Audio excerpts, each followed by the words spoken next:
மாணவர்கள் அனைவருக்கும் வணக்கம். காமராஜர் பயிற்சி மையம் திருச்சி. இப்போ நிறைய மாணவர்கள் யூடியூப் கமெண்ட்லையும் என்னுடைய தொலைபேசி எண்ணுக்கும் ஃபோன் பண்ணி சார் ரிசல்ட் எப்போ வரும் அப்படின்ற மாதிரி கேட்குறீங்க. அதாவது ரிசல்ட்டு டிசம்பர் முதல் வாரத்திலேயே வந்திருந்ததுன்னா நமக்கு ஒரு பின்னடைவு தான் ஏற்பட்டிருக்கும்.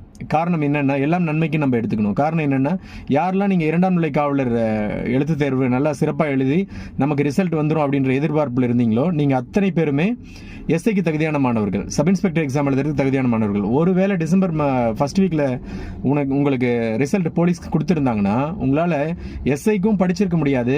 அதே சமயம் 2ஆம் நிலை காவலருக்கான உடற்தகுதியிலையுமே உங்களால் கவனம் செலுத்தியிருக்க முடியாது.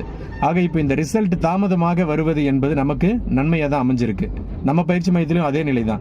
இப்போ என்ன ஆயிடுச்சு, இன்னைக்கு சப் இன்ஸ்பெக்டர் எக்ஸாம் எழுதிட்டோம். அப்போ அடுத்த மாணவர்கள் என்ன பண்ணலாம், முழு மனதாக இனிமேல் கவனம் செலுத்த வேண்டியது பிசிக்கல்ல மட்டும்தான். அதில் மட்டும் கவனம் செலுத்தினா நம்ம, அதாவது இன்னையிலிருந்து ரிசல்ட், இன்னைக்கு ஒரு வேளை இப்போ ஈவினிங் ரிசல்ட் வந்தால் கூட அல்லது நாளைக்கு வந்தால் கூட அதன் பிறகு நமக்கு மிக குறைந்தபட்சம் ஒரு 30லேருந்து 35 நாட்கள் நமக்கு கண்டிப்பாக கிடைக்கும். அப்போ அந்த நாட்கள் என்பது நமக்கு பிசிக்கலுக்கு போதுமான நாட்களாக இருக்கும். அதன் பிறகு இப்போ எஸ்ஐ ரிசல்ட் வரப்போது, அதன் பிறகு நம்ம எஸ்ஐக்கும் அப்படியே பிசிக்கல் தொடர்ந்து பண்ண போகிறோம்.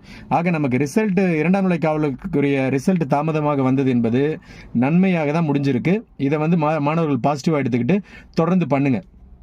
இந்த வாரத்தில் நம்ம 2ஆம் நிலை காவலருக்குரிய ரிசல்ட் வரும் அப்படின்ற எதிர்பார்ப்பில் இருப்போம்.